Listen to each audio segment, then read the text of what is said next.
Praise the Lord. आप सबको जय मसीह की।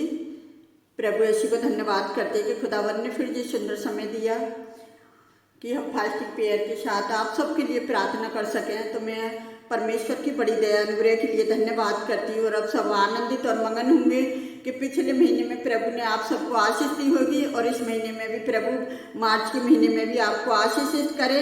तो आइए हम पहले मैं आपको एक गवाही बताना चाहती हूँ कि परमेश्वर किस तरह से अपने लोगों को चुनता है और किस तरह से उन्हें अपनी महिमा के लिए इस्तेमाल करता है। तो मैं प्रभु यीशु को धन्यवाद करती हूँ इस सुंदर गवाही के लिए।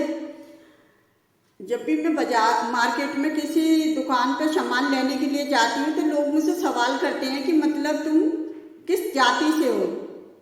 तो मैं एक दुकान पर गई सामान लेने के लिए, तो उस दुकानदार ने मुझसे सवाल करा कि आप किस जाति से हो। तो मेरे बच्चे बोलते हैं कि नहीं मम्मी मत बताना, इसे जो पता नहीं क्यों ऐसा पूछ रहा है। तो मैंने कि नहीं मैं बताऊंगी, मैं इसको पूछने दे। मैंने कि नहीं भैया आप पूछो क्या पूछ रहे हो। तो उसने पूछी कि आप कौन सी जाति से हो। तो मैंने कही हम क्रिश्चियन हैं, हम ईसाई हैं। तो कहता है अच्छा आप कन्वर्ट हुए क्या, आपने धर्म परिवर्तन कराया। मैंने कि भैया ना तो मैंने धर्म परिवर्तन करा और ना ही मैं किसी धर्म से कन्वर्ट हुई हूँ। मेरे मम्मी पापा मेरे दादा दादी पिछले ज़माने से ही वो क्रिश्चियन थे। तो कहता है अच्छा तो फिर लोग क्यों कहते हैं कि मतलब धर्म परिवर्तन कर लिया। तो मैंने उस व्यक्ति को जवाब दिया कि जब तक परमेश्वर किसी को ना खींचे कोई किसी का धर्म परिवर्तन नहीं कर सकता, क्योंकि वो परमेश्वर महान है। वो आदर की जो परमेश्वर है जो आपके और मेरे बीच में है, जो आपसे और मुझसे बातचीत करा रहा है। और मैं कुछ वचनों को आपको बताना चाहती हूँ कि जो मसीह लोग हैं, जो प्रचारक लोग हैं, वो वचन से ही लोगों से बातचीत करते हैं। क्योंकि परमेश्वर के वचन में लिखा है, अगर हम मत्ती 28 का 19 और 20 देखेंगे तो उसमें लिखा है, इसलिए तुम जाकर सब जाति के लोगों को चेला बनाओ और उन्हें पिता और पुत्र और पवित्र आत्मा के नाम से बपतिस्मा दो और उन्हें सब बातें जो मैंने तुम्हें आज्ञा दी है मानना सिखाओ। और देखो मैं जगत के अंत तक संदेह तुम्हारे साथ हूँ। तो परमेश्वर ने हमसे वादा करा। जब मैंने उस आदमी को इस वचन को सुनाया, वो आदमी एकदम हैरान सा रह गया और कहने लगा कि तुम्हारे वचन में लिखा है ऐसे कि सब जाति के लोगों को चेला बनाओ। मैंने कहा हमारे वचन में ही लिखा है, वचन से बाहर कोई ना तो उसमें बढ़ा सकता है कुछ और ना ही उसमें से कुछ घटा सकता है। तो कहता है अच्छा। मैंने कहा आपका और मेरा सृजनहार परमेश्वर है। और मैंने उसे एक सवाल और करा कि लोग मूर्ति की पूजा करते हैं, मूर्ति क्या है, मिट्टी है, लोग पूजते हैं और उसे फेंक आते हैं। और परमेश्वर की मूर्ति तो हम है, जो परमेश्वर जिंदा खुदा है, जो आप में और मेरे अंदर चलता फिरता है। तो कह रहा अच्छा। तो फिर मैंने उसको से पूछा, मैंने कि भैया आप मुझे एक बात बताओ, जब तक मैं आपको वचन सुना रही हूँ, जब तक परमेश्वर आपको खींचेगा नहीं, आप भी चल सकते हो मसीह के वचनों पर। कह रहा नहीं। तो मैंने कि जब परमेश्वर आपको चुनेगा तो आपको रुक नहीं सकते। तो कह रहा हाँ वो तो है ही है। तो फिर मैंने कि लोग ऐसे क्यों कहते हैं कि धर्म परिवर्तन करा दिया। तो कह रहा ये तो लोगों की गलत फहमी है, जो लोग ऐसी बातें सोचते हैं। तो मेरे प्रिय भाई बहनों, तो मैं आप सबको यही बताना चाहती हूँ कि हर हिंदू व्यक्ति, हर मुसलमान व्यक्ति गलत नहीं हो सकता। क्योंकि समझदार जो व्यक्ति है वो समझदारी की बात करेगा। कुछ लोग हैं जो धर्म की जाति धर्म के पीछे लड़ते हैं, तो परमेश्वर उनको भी आशीष दे और उनके भी मन को बदले। और मैं इस सुंदर गवाही के लिए धन्यवाद करती हूँ किस तरह से इन उपवास के दिनों में प्रभु ने मुझसे अपनी महिमा ली। तो ऐसे ही प्रभु आपसे और मुझसे किसी भी जगह महिमा ले सकता है। क्योंकि वचन में लिखा है कि तुम समय और असमय तैयार रहो, क्योंकि प्रभु के समय की किसी को पता नहीं है, कब समय कहाँ पर तुम्हें वचन प्रचार के लिए खड़ा कर दे। तो मैं प्रभु यीशु मसीह का धन्यवाद करती हूँ कि प्रभु मुझे ऐसी कई जगहों पर भी ले जाता है। और कई जगह लोग मुझसे सवाल पूछते हैं तो हर सवाल का जवाब मेरे से वचन से ही मैं उनको देती हूँ। और वो व्यक्ति इतना आनंदित हो गया परमेश्वर के वचनों को सुन के। तो कह रहा मुझे बहुत अच्छा लगा आपने जो बात मुझे बताई। तो हमें परमेश्वर ने जब बोला है कि सब जाति के लोगों में शुभ समाचार प्रचार करो, तो हमारा काम है प्रचार करना। लोग चले ना चले वो उन पर निर्भर है। तो आइए हम आज का जो वचन पढ़ेंगे, यूहन्ना 15 का 16। तो इस वचन को कोई पढ़ेगा। तुमने मुझे नहीं चुना परंतु मैंने तुम्हें चुना है और तुम्हें नियुक्त किया है कि तुम जाकर फल लाओ और तुम्हारा फल बना रहे, हालेलुया। कि तुम मेरे नाम में जो कुछ मांगो वह तुम्हें दे। हालेलुया। तो हम प्रभु का धन्यवाद करते हैं। तो मेरे प्रिय भाई बहनों, लोग यीशु के पीछे चलने का चुनाव खुद पहले नहीं करते, क्योंकि प्रभु क्या करता है, प्रभु उन्हें खुद अपने पीछे चलने वाले लोगों का चुनाव करता है। यीशु पहले बुलाता है और ये लोगों की इच्छा है जो उस पर निर्भर होते हैं या नहीं, या उसके पीछे चले ना चले। और किसी भी व्यक्ति को यीशु खुद पहले नहीं बुलाता, तब तक वह व्यक्ति उसके पीछे नहीं चल सकता, क्योंकि जब तक यीशु मसीह उसे खुद नहीं बुलाता, जब तक वो व्यक्ति यीशु मसीह के पीछे नहीं चल सकता। जैसे मैंने भी आपको गवाही बताई, उस आदमी को मैंने वचन प्रचार करा, मैं उससे जबरदस्ती नहीं बोल सकती कि तू मेरे यीशु मसीह के पीछे चल, क्योंकि यीशु मसीह के वचन में लिखा है कि जब तक यीशु मसीह नहीं चुनता किसी को तो वो उसके पीछे नहीं चल सकते। आज इतनी सारी भीड़ की भीड़ है जो यीशु मसीह के पीछे चल रही है, और क्या कारण है, यीशु मसीह ने कितने लोगों को चुना, कितनों को नहीं चुना, वो तो परमेश्वर ही जानता है, आप और मैं नहीं जानते। तो प्रभु को मैं धन्यवाद करती हूँ सुंदर वचन के लिए। तो जैसे वचन में लिखा है, अगर हम इसमें देखेंगे 4 से अगर मैं वचन को पढ़ती हूँ 10 तक, तो इस वचन को मैं पढ़ती हूँ यूहन्ना 15 का 4 से 10 तक। तुम मुझ में बने रहो और मैं तुम में, जैसे डाली यदि दाखलता में बनी ना रहे तो अपने आप से नहीं फैल सकती, जैसे यदि तुम मुझ में बने ना रहो तो फैल नहीं सकते।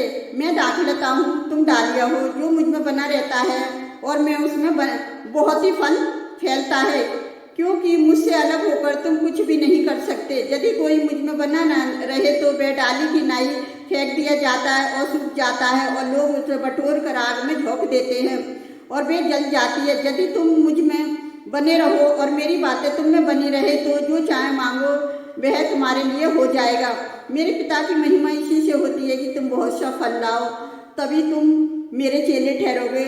जैसे पिता ने मुझसे प्रेम रखा है वैसे ही मैंने तुमसे प्रेम रखा है, मेरे प्रेम में बने रहो, और यदि तुम मेरी आज्ञाओं को मानोगे तो मेरे प्रेम में बने रहोगे, जैसे कि मैंने अपने पिता की आज्ञाओं को माना है और उसके प्रेम में बना रहता हूँ। हालेलुया। तो हम प्रेम का धन्यवाद करते हैं। आज का परमेश्वर का यही वचन है, क्योंकि वचन में जब तक हम परमेश्वर में बने ना रहेंगे, हम परमेश्वर के पीछे नहीं चलेंगे। जैसे प्रभु यीशु मसीह ने जिन लोगों को खींचा है, अब खींचा है परमेश्वर ने, अब चले ना चले वो उनकी मर्जी है। तो परमेश्वर जहाँ वचन में पढ़ा भी हमने कि मैं दाखलता हूँ, तुम डालियो। अगर डाली यदि दाखलता में बनी नहीं रहती तो पता है वो क्या होती है, सूख जाती है। और डाली को क्या करते हैं, जब वो दाखलता में बनी नहीं रहती तो वो आग में झोंक दी जाती है और लोग उसे जला देते हैं। तो इसी तरह से जो परमेश्वर में बना रहता है तो परमेश्वर उसमें बना रहता है ताकि वो और फल लाए।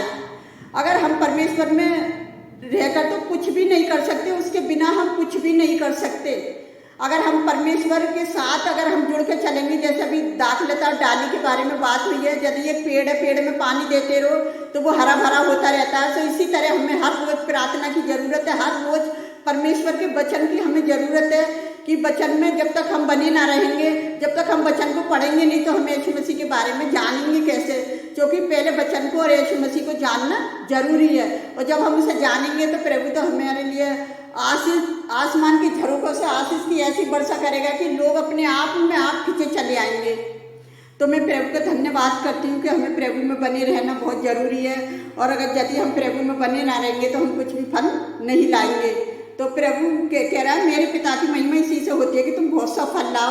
तो फल लाने का मतलब यही है, हमें कोई मार्केट से ला के सेब संतरे केले नहीं लाने, हमें यही फल लाना। जैसे मैंने अभी आपको गवाही बताई कि हम लोगों तक वचन पहुंचा सकें, किस तरह से लोगों को वचन सुना सकें। तो हम जैसे भी परमेश्वर ने मुझे वचन दिया और मैंने वचन को शेयर किया कि ये वचन में हम पढ़ते हैं तभी तो जो हमारे मन में भरा रहता है। जरूरी नहीं है कि हमारे हाथ में बाइबल ही होए जो हम बाइबल को लेके चलें। जब हम बाजार जा रहे हैं तो हम बाइबल लेके थोड़े जाएंगे, जब हम प्रचार के लिए जाएंगे तभी तो बाइबल लेके जाएंगे। लेकिन हम बिना प्रचार के जब हम वचन को पढ़ते हैं तो वचन खुद न खुद हमारे जीवन में प्रवेश कर जाता है। वो हमारे हृदय रूपी पटिया पे लिखा हुआ है। तो हमारे हृदय रूपी पटिया पे जब वचन लिखा हुआ है तो हम लोगों को बड़ी आसानी से सुना सकते हैं। और कितनी आसानी से ये वचन मेरे हृदय में परमेश्वर ने डाल रखा था कई सालों से कि पिता पुत्र पवित्र आत्मा के नाम से बपतिस्मा दो। और मत्ती 28 का 19 और 20 जब मैंने इस वचन को उस जेंट्स तक पहुंचाया वो बड़ा आनंदित हो गया कि इस औरत ने क्या बिना बाइबल के ही मुझे वचन प्रचार कर दिया है, तो मैं परमेश्वर का धन्यवाद करती हूँ। मेरे प्रिय भाई बहनों को हमारा वचन ग्रहण करना बहुत जरूरी है। परमेश्वर के साथ साथ का परमेश्वर का सामर्थ्य वचन है। तो आइए हम आप सबके लिए प्रार्थना करते हैं, सुंदर वचन के लिए भी प्रभु का धन्यवाद करते हैं। तो सब हमारे साथ मिलकर प्रार्थना करें। हालेलुया, धन्यवाद करते हैं मेरे खुदावन इस सुंदर वचन के लिए पिता, कि आप महान है राजा, आप आदर के जोग हैं प्यारे जोग परमेश्वर। आपकी पढ़ना सदा की है प्यारे जोग परमेश्वर, जो आपकी बेटे बेटियों पर बनी रहती है और आप अपने वचनों के द्वारा बातचीत करते हैं प्यारे जो परमेश्वर। जिस तरह से मेरे और उस जेंट्स के बीच में जो भी वचनों के द्वारा बातचीत करी प्यारे जो परमेश्वर, आज जाने कितने लोग ऐसे वचनों को ग्रहण करें प्यारे जो परमेश्वर, की तेरा वचन लोगों तक पहुंच सके पिता। मैं आपसे विनती करती हूँ मेरे खुदावन, जितने लोग वचन प्रचार कर रहे हैं प्यारे जो परमेश्वर, की वो तेरे वचन से ही प्रचार करें प्यारे जो परमेश्वर। ना तो आपके वचन में कोई बढ़ा सकता है ना घटा सकता है मेरे जो परमेश्वर। मैं आपसे विनती करती हूँ, मैं सारे प्रचारकों को आपके हाथ में देती पिता, मैं सारे सेवादारों को आपके हाथ में देती, मैं सारी कलेशियाओं को आपके हाथ में देती पिता। आप उनकी अगुवाई करें प्यारे जो परमेश्वर। और जितने लोग बीमार हैं पिता, मैं उन बीमार लोगों के लिए भी प्रार्थना करती हूँ, आप उन्हें छुएं और चंगाई दे पिता।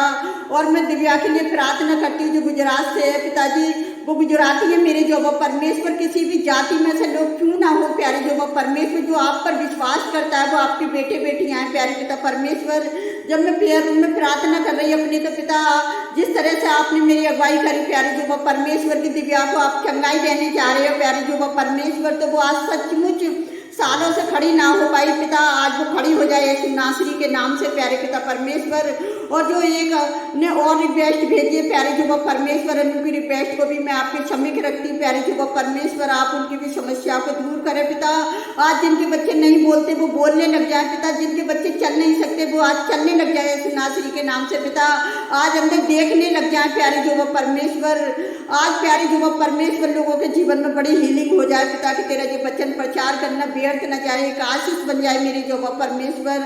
आपने सबकी प्रार्थना का हाँ में जवाब दिया पिता, उसके लिए मैं धन्यवाद करती पिता। जितने लोगों ने हमारे साथ मिलकर प्रार्थना करी, आपने सबकी प्रार्थना का हाँ में जवाब दिया पिता। जितने लोग हमें लाइक कमेंट सब्सक्राइबर करते हैं पिता, आप उन्हें भी बड़ी ब्लेसिंग देना प्यारे जो परमेश्वर। जितने भी लोगों के लिए हम यूट्यूब पर प्रार्थना नहीं कर पाते पिता, मैं अपने प्रेयर रूम में सभी के लिए प्रार्थना करती हूँ पिता। आप मेरी प्रार्थनाओं को जवाब देती है पिता।